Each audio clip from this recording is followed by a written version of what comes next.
बिस्मिल्लाहिर्रहमानिर्रहीम। आज हम एएस लेवल अकाउंटिंग, जिसका कोड है 9706 वेरिएंट 22, इसका मई जून 2022 का क्वेश्चन नंबर 4 आज हम करेंगे। क्वेश्चन नंबर 1 2 3 ऑलरेडी रिकॉर्डेड है, आपको क्रैचेस एकेडमी के यूट्यूब चैनल की प्लेलिस्ट पे मिल जाएंगे, फोल्डर मिलेगा, वहाँ जाके देख सकते हैं। इसके अलावा 2021 से लेकर 2017 विंटर समर सारी टर्म्स के पेपर वहाँ पर मिलेंगे आपको प्रैक्टिस के लिए। तो keep practicing and smiling, it's all free just to facilitate you so that you can get a plus in your exam.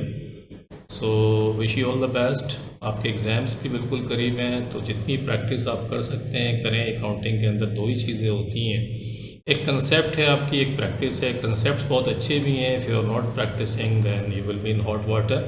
और अगर आपके कंसेप्ट सही नहीं हैं लेकिन आप प्रैक्टिस करते हैं कंसिस्टेंटली, तो टेक माई वर्ड्स, कंसेप्ट आपके ऑटोमेटिकली बिल्ड होना शुरू हो जाएंगे।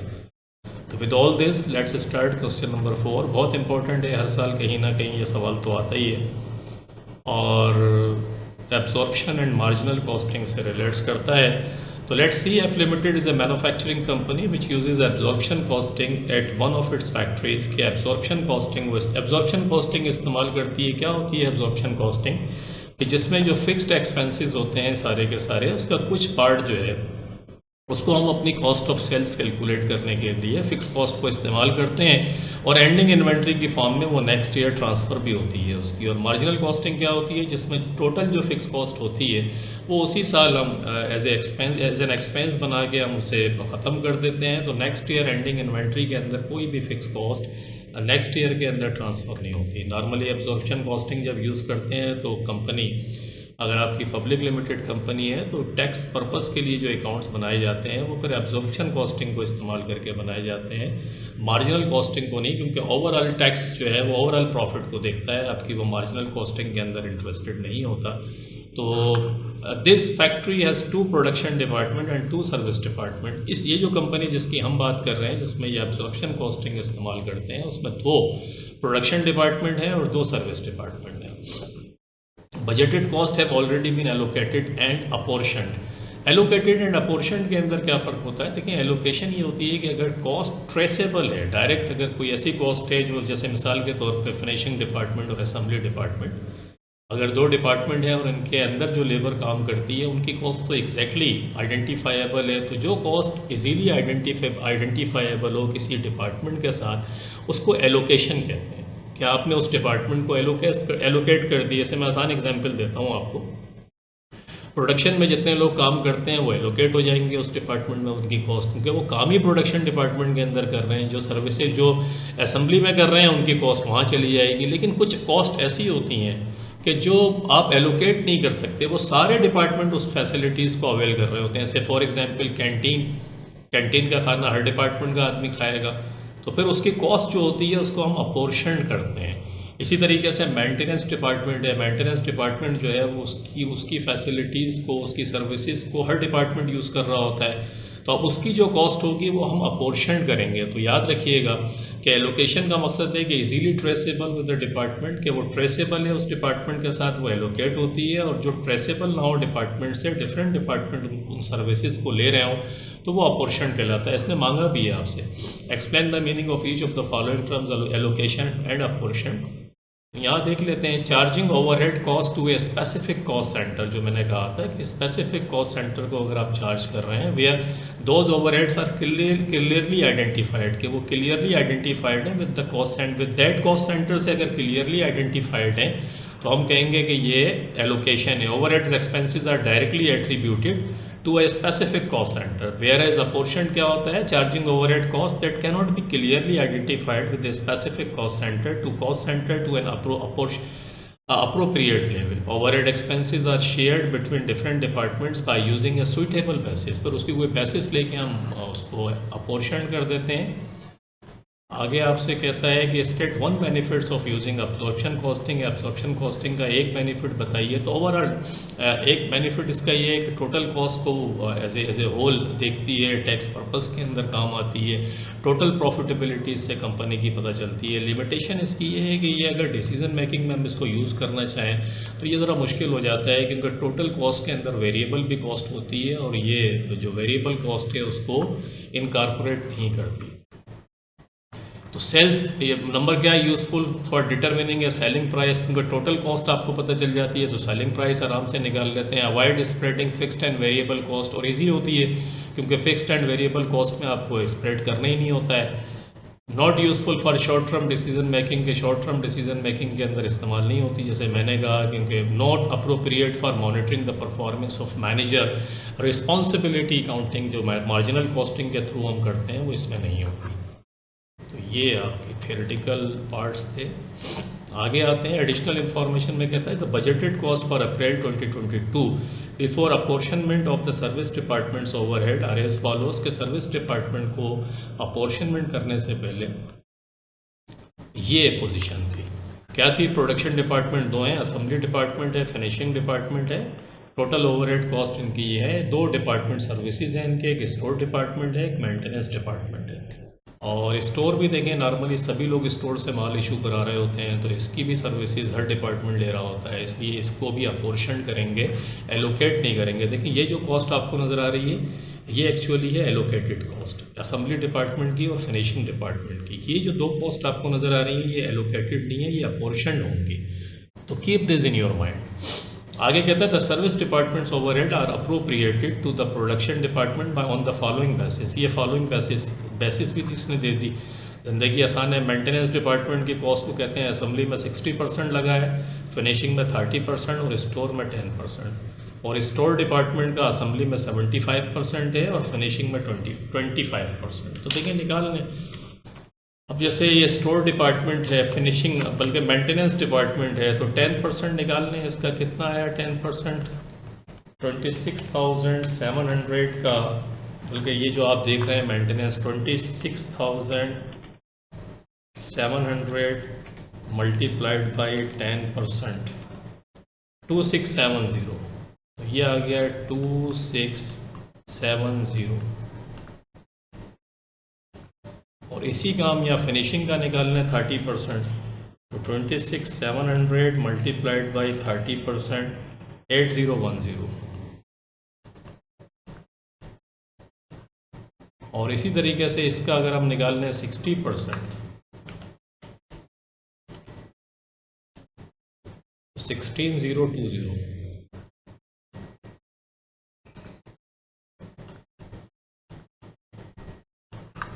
क्या आ गया आपके पास? और देखिए ये जो 2120 जो आपने निकाला है 2620, स्टोर डिपार्टमेंट की अपनी कॉस्ट कितनी थी? वो 19,200 थी। तो 19,200 ये और 2620 इसका ये आया मेंटेनेंस का। तो ये टोटल कॉस्ट कितनी हो गई? 21,820। तो पहले आपने मेंटेनेंस को बांट दिया, अपोर्शन कर दिया, उसके बाद स्टोर की जो टोटल कॉस्ट है वो इन दो हिस्सों के अंदर बांट दें। तो 21,820 का 75% कितना आ गया? 16,365। ये यहाँ आ जाएगा। और इसी का 25% कितना आ गया? 21,820 मल्टीप्लाइड बाई 25%, 5455। बड़ा सिंपल है, ये हमेशा आता है। समटाइम्स बेसिस दी भी होती हैं, आपको सेलेक्ट करनी पड़ती हैं। इसमें तो बहुत आसानी के लिए उसने आपको दे दिया। कहता है calculate the total overheads for each production department by apportioning the services departments overhead. ये फॉर्मेट इसने दिया है आपको। चार कॉस्ट तो दी हुई थी जो मैंने अभी आपको सब एलोकेट करके बता दिया है। आप यहाँ देख लें, सिंपल है। ये चारों दी हुई थी आपको। मेंटेनेंस आपने देखें कैलकुलेट की थी 16,020, 8010, 2670।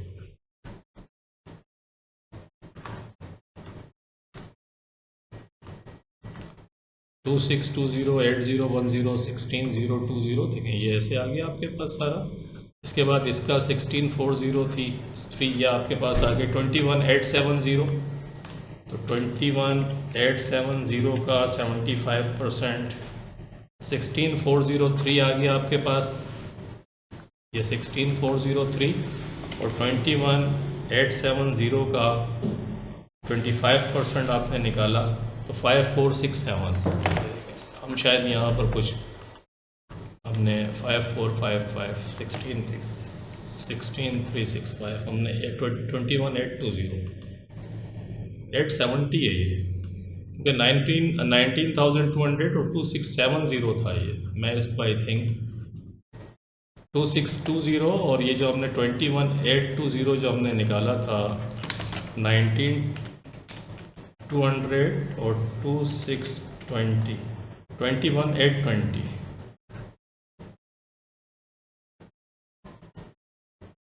2670 ये 2670 है, ये कैसे है टू, अच्छा ये सही है। देखिए 26,700 का जब आप निकालेंगे 10% तो 2670 आएगा और ये 70 ही था क्योंकि ये फैन चल नहीं रहा है तो मैंने इसको 20 काउंट कर लिया। एनी हाउ अगर 21,870 ये है तो उसको आप करेंगे 75 और 25 से तो देखें ये आपके पास आ जाएगा।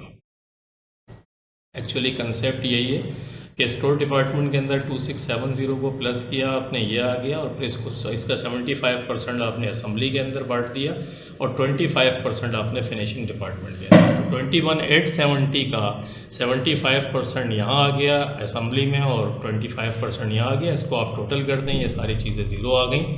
तो इसका मकसद है असेंबली डिपार्टमेंट के टोटल ओवरहेड्स जो है 307,423 आ गए और 116,677 जो है फिनिशिंग डिपार्टमेंट का टोटल ओवरहेड्स आ गया। तो ये आसान था, आपके पास एलोकेशन है सिंपल। उसके बाद आगे आए, क्या कहता है the following additional monthly budgeted overhead information is available about the production department. Labour hours दिए हुए हैं आपको, असेंबली डिपार्टमेंट के लेबर आवर्स 950 हैं और फिनिशिंग डिपार्टमेंट के 840 हैं और मशीन आवर्स जो हैं असेंबली डिपार्टमेंट में 1430 हैं और फिनिशिंग में 380 हैं।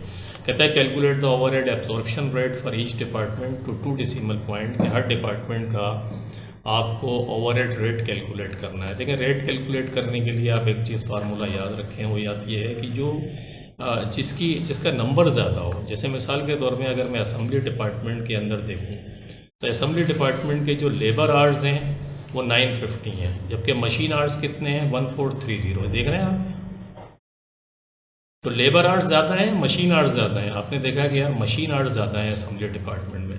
तो इसका मकसद है असेंबली डिपार्टमेंट में जो ओवरहेड हम कैलकुलेट करेंगे वो assembly department actually machine oriented है, क्योंकि वहाँ मशीन के आवर्स ज़्यादा इस्तेमाल हो रहे हैं। तो वहाँ के लिए हम जो बेसिस इस्तेमाल करेंगे ओवरहेड रेट कैलकुलेट करने के लिए वो मशीन के आवर्स इस्तेमाल करेंगे असेंबली डिपार्टमेंट में। अब आते हैं फिनिशिंग डिपार्टमेंट में। आप फिनिशिंग डिपार्टमेंट के अंदर देखें कि क्या लेबर आवर्स ज़्यादा हैं या मशीन आवर्स, तो आप देखेंगे यार इनके लेबर आवर्स ज़्यादा हैं। तो इसका मकसद है फिनिशिंग डिपार्टमेंट लेबर ओरिएंटेड है कि वहाँ लेबर ज़्यादा काम करती है, तो वहाँ का रेट कैलकुलेट करने के लिए लेबर आवर्स इस्तेमाल करेंगे। तो दिस इज़ द पॉइंट जहाँ बच्चे थोड़ा सा कंफ्यूज होते हैं। तो आपने देखा कि असेंबली डिपार्टमेंट में रेट कैलकुलेट करने के लिए मशीन आवर्स इस्तेमाल करेंगे क्योंकि ये नंबर ज़्यादा है, और फिनिशिंग डिपार्टमेंट का रेट निकालने के लिए हम लेबर आवर्स इस्तेमाल करेंगे क्योंकि ये मशीन आवर्स और लेबर आवर्स के मुकाबले में लेबर आवर्स का नंबर ज़्यादा है। तो टोटल कॉस्ट आपने कैलकुलेट कर ली थी। असेंबली डिपार्टमेंट में क्या करेंगे, देखें 307,423 डिवाइडेड बाय 1430। मैं भी समझा के आ रहा हूँ कि असेंबली में मशीन आवर्स 1430 इस्तेमाल करेंगे। तो देखें 1430 से इस्तेमाल करके रेट निकाल लिया पर आवर का, और फिनिशिंग डिपार्टमेंट की कॉस्ट है 116,677 और इसके लिए हम लेबर आवर इस्तेमाल करेंगे 840। तो मैंने आपको बताया था अभी 840 को डिवाइड कर लिया तो 138.90 हो गया आपका। तो 138.90 पर लेबर आवर फिनिशिंग डिपार्टमेंट का रेट है और असेंबली का है 214.98 पर मशीन आवर। तो ये इसकी ट्रिक थी जो आपको याद रखनी है। और उसके बाद आगे आए, April 2022 production was less than the forecast figure. April में प्रोडक्शन जो थी वो कम हुई है आपकी, जो आपने फोरकास्ट की थी। The assembly departments actual overheads are 285,400, actual labour hours were 820 and actual machine hours were 1310। अब ये जो असेंबली डिपार्टमेंट है, तो असेंबली डिपार्टमेंट का रेट हमने जब निकाला था तो मशीन आवर्स की बेसिस पे निकाला था 214.98। और यहाँ भी जब इसके हम यूज़ करेंगे, कहता है कैलकुलेट द अंडर एब्जॉर्प्शन और over absorption overhead for April 2022 for the assembly department. तो असेंबली डिपार्टमेंट का रेट आप ऊपर निकाल कर आ रहे हैं, कितना है 214.98 पर मशीन आवर। तो पर मशीन आवर तो आपका रेट है और 214.98, और इसके बाद मशीन आवर्स कितने दिए हुए हैं इस सवाल में, हालांकि इसमें लेबर आवर्स भी दिए हैं लेकिन वो आप नहीं लेंगे क्योंकि आपने रेट कैलकुलेट किया था मशीन आर के ऊपर। मशीन आर कितने हैं 1310, तो 1310 से मल्टीप्लाई करेंगे आप। तो $281,623.8 आपके पास ये ओवरहेड एब्जॉर्ब जो आपने अप्लाई किया है। एक्चुअल कितना आया आपके पास? 285,000 आपका एक्चुअल है। तो एक्चुअल ज़्यादा है, एब्जॉर्ब कम हुआ है, तो इसका मकसद है अंडर एब्जॉर्ब। तो याद रखिएगा कि एक्चुअल अगर ज़्यादा है और अप्लाई आपने कम किया है तो अंडर एब्जॉर्ब, क्या आपने अंडर एब्जॉर्बशन आपने कम अप्लाई करा प्रोडक्शन पे, और अगर ये एक्चुअल जो है वो कम होता तो ओवर एब्जॉर्ब होता। तो इसको याद रखिएगा आप, इस तरीके से आपने कैलकुलेट किया अंडर एब्जॉर्बशन। ओवर एब्जॉर्बशन हम एक्चुअल से कंपेयर करते हैं अप्लाइड को, अगर एक्चुअल ज़्यादा है तो अंडर एब्जॉर्बशन है, और अगर एक्चुअल कम है तो ओवर एब्जॉर्बशन है। ये हो गया। इसके बाद आगे हैं, कहता है कि monthly in another factory the company manufactures 2 products, this factory uses marginal costing, यहाँ वो मार्जिनल कॉस्टिंग इस्तेमाल करती है। The following details are available, ये डिटेल अवेलेबल है। प्रोडक्ट एक्स जो है मटेरियल कॉस्ट पर यूनिट 6 है, direct labour are per unit 9 है, एंड फिक्स कॉस्ट 5 है। इन तीनों को अगर मैं प्लस करूँ, बल्कि इन दोनों को प्लस करूँ, 6 और 9 15 होता है, और 5 फिक्स है, क्योंकि मार्जिनल कॉस्टिंग है तो वेरिएबल कॉस्ट को आप प्लस कर लें, 9 और 9 18 आ जाता है। 24 इसकी सेलिंग प्राइस है, तो 24 में से अगर मैं 15 को माइनस कर दूं तो 9 जो है मेरी कंट्रीब्यूशन मार्जिन है, CM। इसके अंदर बड़ा आपको पता है मार्जिनल कॉस्टिंग के मैंने बहुत सवाल कराए हैं, अगर जैसे मैंने शुरू में बताया कि 2021 से लेके 2017 सारे पेपर्स कराएं, अगर सब जाके आप ये कर लें इस किस्म के सवाल, तो टेक माय वर्ड्स आपको बहुत आसान लगेगा। तो CM माने कंट्रीब्यूशन मार्जिन के सेलिंग प्राइस में से वेरिएबल कॉस्ट को अगर माइनस कर दें तो वो CM आ जाता है। तो कंट्रीब्यूशन मार्जिन 9 है आपका इस प्रोडक्ट का, या 13 में से 18 को माइनस किया तो इसका 12 है। तो ये आपके पास ये आ गया। फिक्स कॉस्ट पर यूनिट दी हुई थी। नॉर्मल प्रोडक्शन जो है प्रोडक्ट एक्स की 8000 है और प्रोडक्ट जेड जो है उसकी 4000 है। In our production, the company has a major customer, एक मेजर कस्टमर है, वो usually orders 5000 units of product x each month, जो हर महीने 5000 यूनिट्स का ऑर्डर देता है कंपनी को प्रोडक्ट एक्स का। This order is included in the normal production of 8000 units per month. इस 8000 में ये 5000 शामिल हैं।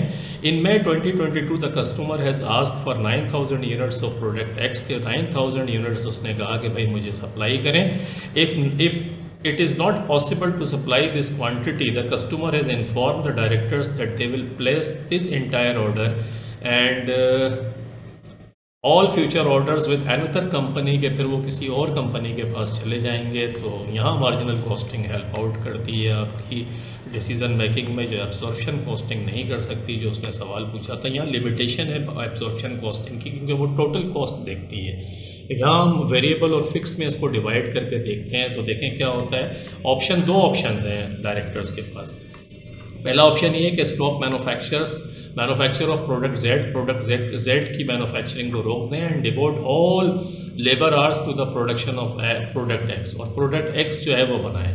The company will be able to complete all the normal orders of product X and the increased order from the customer के, the company will be able कि वो complete कर लेगी और कस्टमर को भी सप्लाई करेगी। The workforce per product Z will require some retraining costing 3000। तो प्रोडक्ट एक्स को, जेड को जो लोग बना रहे हैं उनको थोड़ा सा रिट्रेनिंग करनी पड़ेगी ताकि वो भी यहीं आके काम करना शुरू करें, लेकिन इसमें 3000 की ट्रेनिंग कॉस्ट लगेगी। ऑप्शन बी में कहता है मेंटेन नॉर्मल प्रोडक्शन लेवल के, जैसे चल रहे हैं वैसे ही चलते रहें। Refuse the customer's order, customer को मना कर दें। Reduce the selling price of product X by 5%, production selling price में 5% की डिक्रीज कर दें। In order to enable all normal production of this unit to be sold, ताकि जितनी भी बन रहा है सारे के सारे यूनिट्स, ये अगर कस्टमर नहीं खरीदता तो कोई और ख़रीद ले। तो सेलिंग प्राइस को रिड्यूस करके आप मोटिवेट कर रहे हैं बाकी लोगों को कि वो ख़रीदें। तो ये दो ऑप्शंस हैं। पूछता क्या है, कहता है calculate the profit to be made in May 2022 for each of the options, हर ऑप्शन का प्रॉफिट कैलकुलेट करना है, ऑप्शन 1 ऑप्शन बी का। और आगे है advice the director which option they should choose, justify your answer by discussing both financial and non financial factors. तो यहाँ ये सवाल ख़त्म भी हो जाएगा। तो लेट्स सी हम ऑप्शन 1 का कैलकुलेट करते हैं। ऑप्शन 1 ये है कि हम सारा जो काम है वो प्रोडक्ट एक्स बनाएंगे हम। तो प्रोडक्ट एक्स और जेड है। एक्स जो है उसका वेरिएबल मार्जिन हमने देखा था कि 9 था, तो हम 9 जहन में रखिएगा। अब हम जो कंट्रीब्यूशन है हमारा वो कितना होगा कि 9000 यूनिट्स हम, बल्कि सारे के सारे तो 8000 ये हैं, 4000 टोटल कंपनी 12000 यूनिट्स बना सकती है। अब सारे के सारे वो क्या करेगी, एक्स के बनाएगी। तो ये 12000 यूनिट्स जब बनाएगी तो उसका कंट्रीब्यूशन मार्जिन 9 था जो मैंने बताया। तो सीएम आपके पास कितना आ गया, 108,000 जो है आपके पास कंट्रीब्यूशन मार्जिन आ गया। फिक्स कॉस्ट जो है वो क्या करें आप, इन दोनों की प्लस कर लें। देखें फिक्स कॉस्ट 5 यूनिट्स ये हैं, तो 5 को 8 से मल्टीप्लाई करें तो 40,000 आ जाएगा। एक तो फिक्स कॉस्ट ये आ गई, इसकी 6 थी, 6 को 4 से करें तो 24,000 इसकी फिक्स कॉस्ट है। और वो रिटेनिंग के अंदर भी 3000 आपको लगेंगे, तो वो भी प्लस कर लें। तो 40, 24 और 3000, इन तीन फिक्स कॉस्ट को प्लस करते हैं। 40, 24 और 3000 को करा 67,000 आ गया। तो इसका मकसद है ऑप्शन ए के अंदर हम प्रॉफिट बनाएंगे $41,000 का। ये तो बड़ा सिंपल हो गया। अब उसके बाद आए ऑप्शन बी के अंदर। ऑप्शन बी जो है, ऑप्शन 2 जो है, उसमें सेलिंग प्राइस को वो कम कर रहा है 5% से।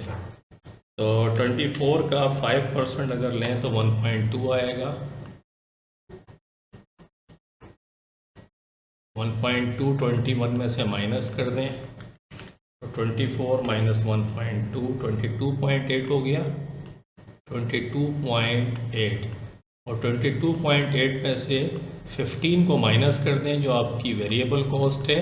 तो 22.8 में से 15 को माइनस करा तो 7.8 ही। अब आपका कंट्रीब्यूशन, रिवाइज कंट्रीब्यूशन मार्जिन 7.8 आपके पास आ गया। ये ट्रिकी पॉइंट है, इसको जहन में रखिएगा कि पहले तो सेलिंग प्राइस में से 5% जो रिड्यूस कर रहे हैं वो माइनस करते हैं, 22.8 आ जाएगा। उसमें से अगेन वेरिएबल कॉस्ट को माइनस करके सीएम निकालना है 7.8। तो इस 7.8 को जहन में रखिएगा, ये कंट्रीब्यूशन मार्जिन है। तो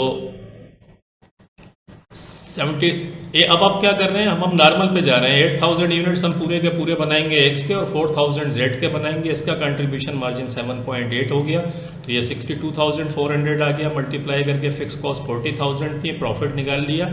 4000 यूनिट्स हम बनाएंगे जेड के और जेड का कंट्रीब्यूशन मार्जिन 12 था, आपको पता है हमने शुरू में निकाला था, ये आप देख रहे होंगे।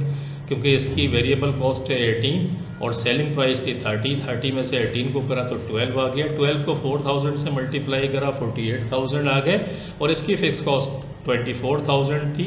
तो इसमें से माइनस करके इसका प्रॉफिट निकाल लिए। एक का 22,400, एक का 24,000, ये 46,400 आपके पास टोटल प्रॉफिट आता है। वेयर एज ऑप्शन ए के अंदर 41,000 आया था, तो 41,000 ऑप्शन 1 का और ऑप्शन 2 बी जो है उसका 46। तो ऑप्शन बी बेहतर है कि आप कस्टमर को रिफ्यूज़ कर दें, लेकिन इसके कुछ पॉइंट्स हैं और वो पॉइंट्स बड़े इंपॉर्टेंट हैं। Will ensure major customer will continue to order in future. पहला वाले ऑप्शन का तो फ़ायदा ये है कि विल इंश्योर कि भाई आपका मेजर कस्टमर, क्योंकि आपने सारी प्रोडक्शन आप एक्स की बना रहे हैं तो वो रुक जाएगा आपके पास। How will customers of product Z react, will their future orders be lost. अब ये इसके अंदर एक सवाल ये है कि जो जेड वाली प्रोडक्ट थी वो तो आप बंद कर देंगे, तो उसके कस्टमर क्या करेंगे। प्रोड्यूसेस लेस प्रॉफिट, और आप प्रॉफिट भी क्योंकि लेस, आपने देखा कि ऑप्शन ए में हमने प्रॉफिट 41,000 कमाया था, देख रहे हैं 41,000, जबकि ऑप्शन बी में 46,000 था। तो अगर हम ऑप्शन ए पे जाते हैं तो प्रॉफिट भी कम होगा। कैन रिट्रेनिंग भी implemented in time without loss of production. अब ट्रेनिंग भी वो जो जेड वाले जो बना रहे हैं वो आके एक्स बनाने लगेंगे, ट्रेनिंग टाइम पे पूरी हो जाएगी, प्रोडक्शन तो लॉस नहीं होगी। ये एक फैक्टर है। ऑप्शन बी कहता है will enable orders of the regular customer to be met. Option B में जाएंगे तो नॉर्मल आप इस कस्टमर को लॉस्ट कर देंगे, लेकिन नॉर्मल प्रोडक्शन आपकी होती रहेगी, कस्टमर्स को भी इंटरटेन करेंगे। प्रोड्यूसेस मोर प्रॉफिट ज़्यादा आएगा। Will the price cut actually produces the required level of sales. ये इसमें क्वेश्चन है कि अगर आप प्राइस रिड्यूस कर रहे हैं तो वाकई माल बिक भी जाएगा या नहीं बिकेगा। This is the major concern जिस पर डायरेक्टर को सोचना चाहिए। रिएक्शन ऑफ द कॉम्पिटिटर्स का रिएक्शन क्या होगा प्राइस कट पे। अगर आप प्राइस कट करेंगे तो maybe they will be cutting their price as well. Is there a danger of losing a regular customer. बहुत बड़ा ऑर्डर है 5,000 का, तो वो लूज़ हो जाएगा, मसला तो नहीं होगा। तो ये इसकी कंसिड्रेशन में आपको चीज़ें डेलिब्रेट करनी है डायरेक्टर्स को, and they will decide accordingly. ये जुमला तो आप लिख ही दिया करें आखिर में कि the directors need to deliberate on the pros and cons of the decision and act accordingly. तो ये जनाब क्वेश्चन नंबर 4 भी आपका कंप्लीट हुआ। होप आपकी समझ में आया होगा। इसके साथ ही ये पेपर कंप्लीट हो गया इंशाल्लाह। And wish you all the best for your exam. Take care, अपना बहुत ख्याल रखिएगा। अल्लाह हाफिज़।